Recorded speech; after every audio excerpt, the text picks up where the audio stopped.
All right, buckle up, everyone. If you were with us last time, we started this fascinating journey into 2025's global bestsellers. We looked at the top 5, found some surprises. Today, we're diving even deeper. We're tackling the second half of that list, books ranked 6 through 10.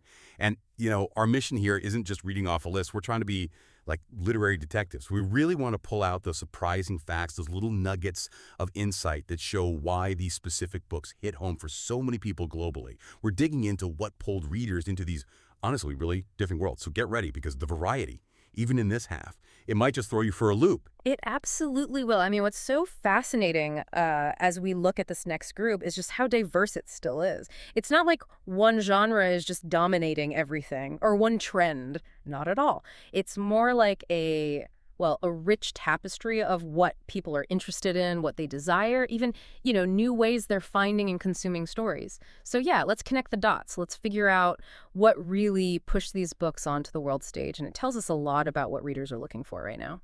Okay, let's do it. Kicking us off at number 6. It's Onyx Storm, the Standard Edition by Rebecca Yarros. Now, wait a second. If you tuned in last time, you might be thinking, hang on, didn't we already talk about Onyx Storm? Ready? And yes, you're absolutely right. It was on the list, but that was the Deluxe edition. So here's where it gets really interesting. This is the same book, same author, showing up twice in the top 10. It's not a different title, just a different edition selling millions.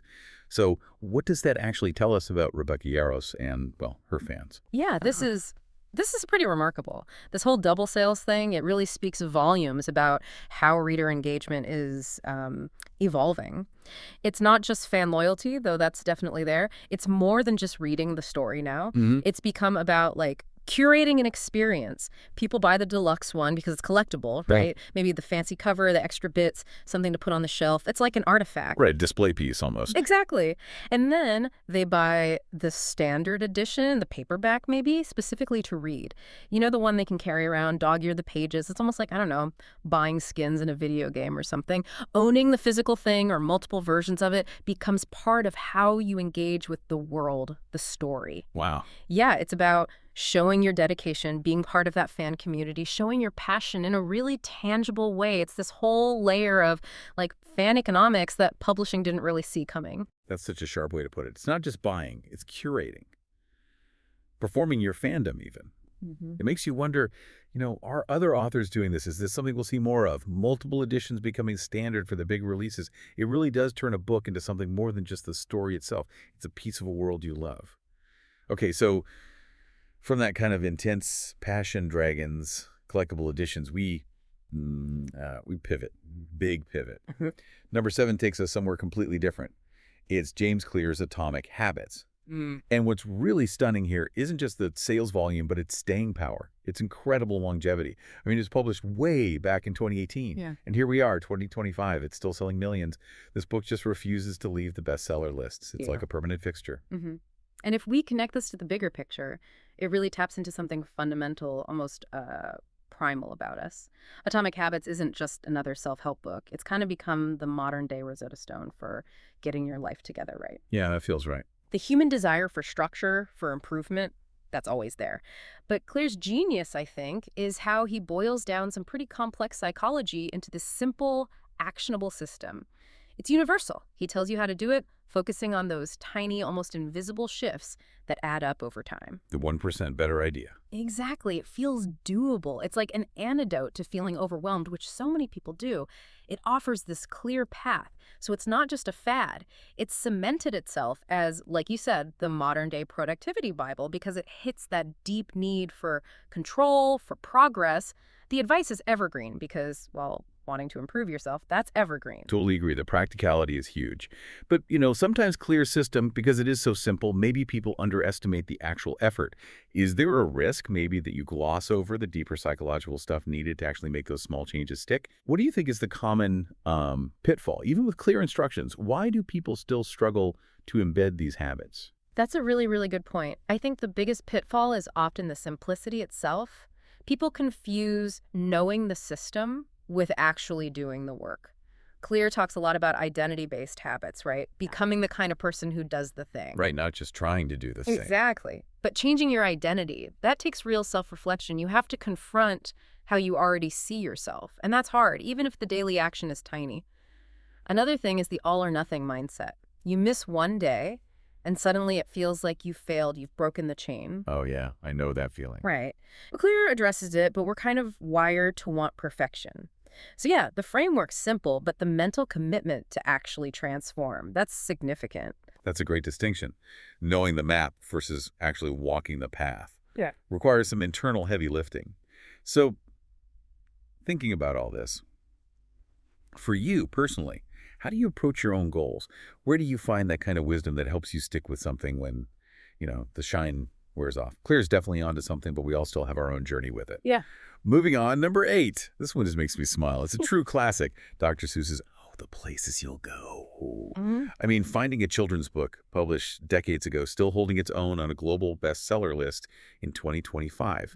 Among all these thrillers and fantasies, it's just delightful and kind of surprising. What's the secret sauce here? It's not new, it's not viral, but it just keeps selling. Yeah, it raises a really interesting question about what makes a bestseller. What gives a book that evergreen quality? And, The Places You'll Go isn't just evergreen. It's like a cultural ritual that happens to be in book form. A cultural ritual. I like that. Its power comes from being the graduation gift. Every single spring and summer, boom, sales spike. It's the go-to present for students hitting milestones.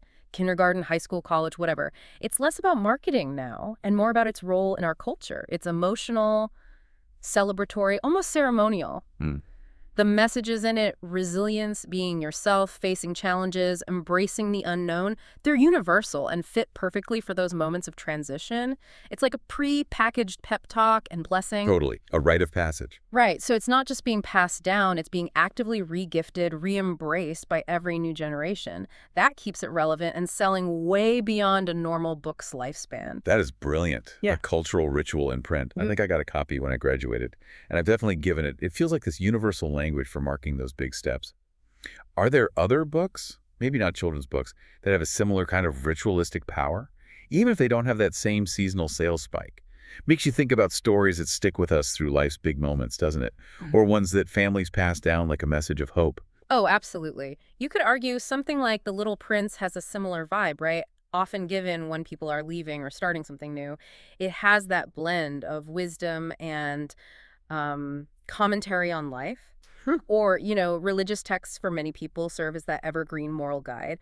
But what's kind of unique about the Seuss book is that direct, upbeat, almost instructional tone wrapped in whimsy. It just fits that graduation feeling perfectly. Yeah, the commencement speech feel. Exactly. Other classics are beloved, sure, but few have carved out that specific, massive, annual gift-giving ritual niche like, The Places You'll Go. It's really quite something. Shows that cultural relevance can beat any short-term trend. Okay, hold on, everyone, because Rebecca Yarros is back. Again, yes, making her third appearance in this deep dive.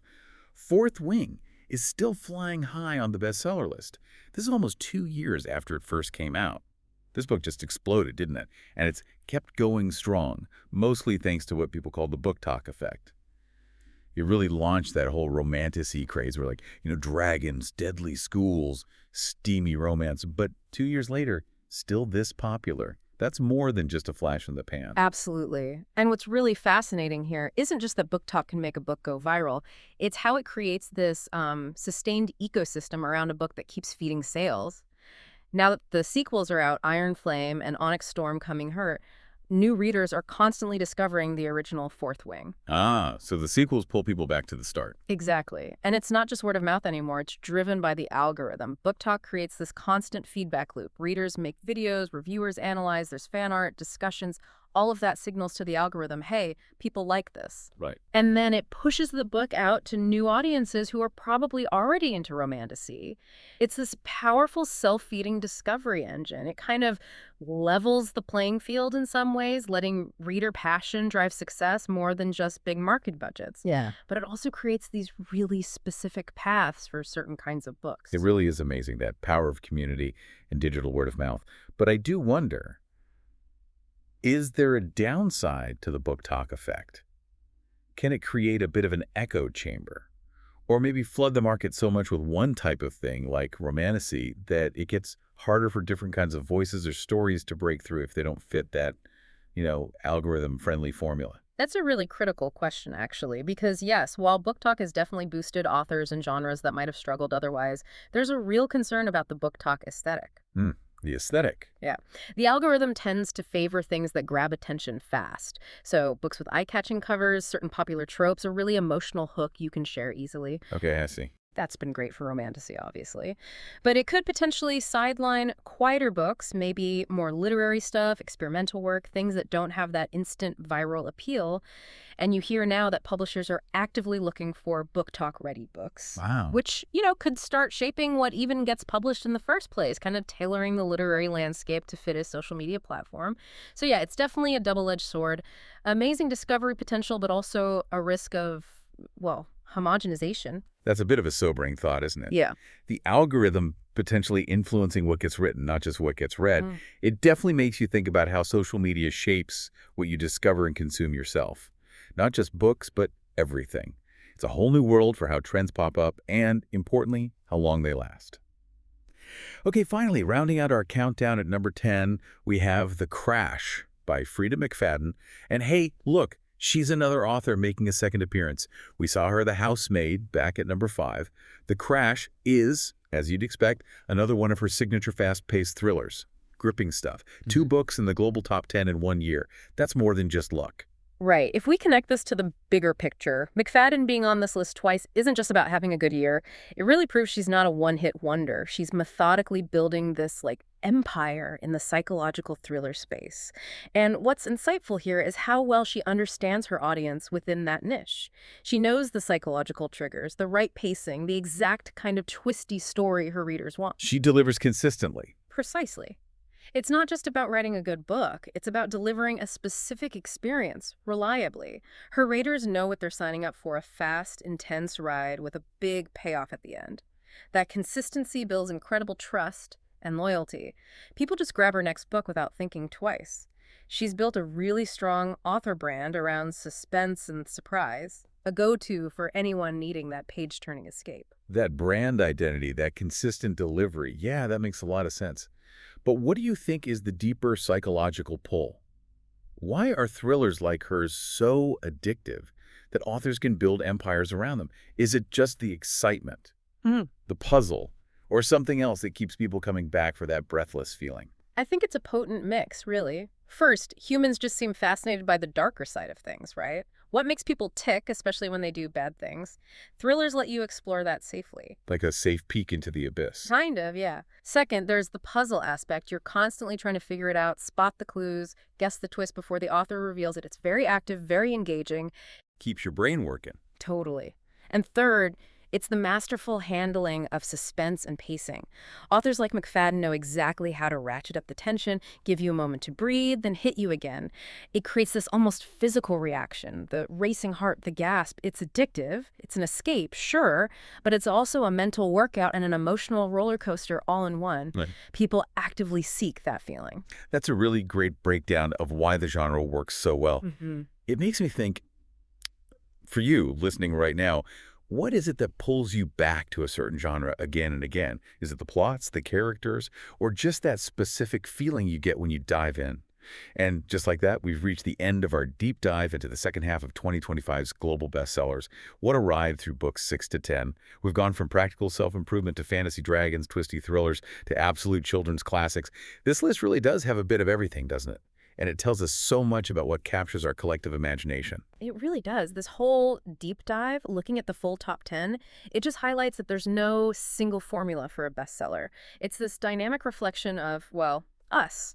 Our curiosities, our desires, our changing culture. We saw the lasting power of classic themes, right? But also the huge impact of new things like BookTok and dedicated fan culture shaping how we find and even collect books. We saw strong author brands who just deliver what readers expect, and just sheer variety. It shows all the different ways a book can connect with people on a massive scale. Each path reflects something different about the story, the audience, and the world right now. Absolutely. It's fascinating stuff, not just what's selling, but why it resonates and how those reasons keep evolving. So, considering all these different paths to the top viral hits, timeless classics, genre empires, here's a final thought to chew on. What new, maybe unexpected force or phenomenon do you think might shape the next wave of best-selling books? What deep human need will they tap into? And how will we even find them? Something to ponder until our next deep dive. Subscribe to the Timeless Tales podcast. Your stories, your time.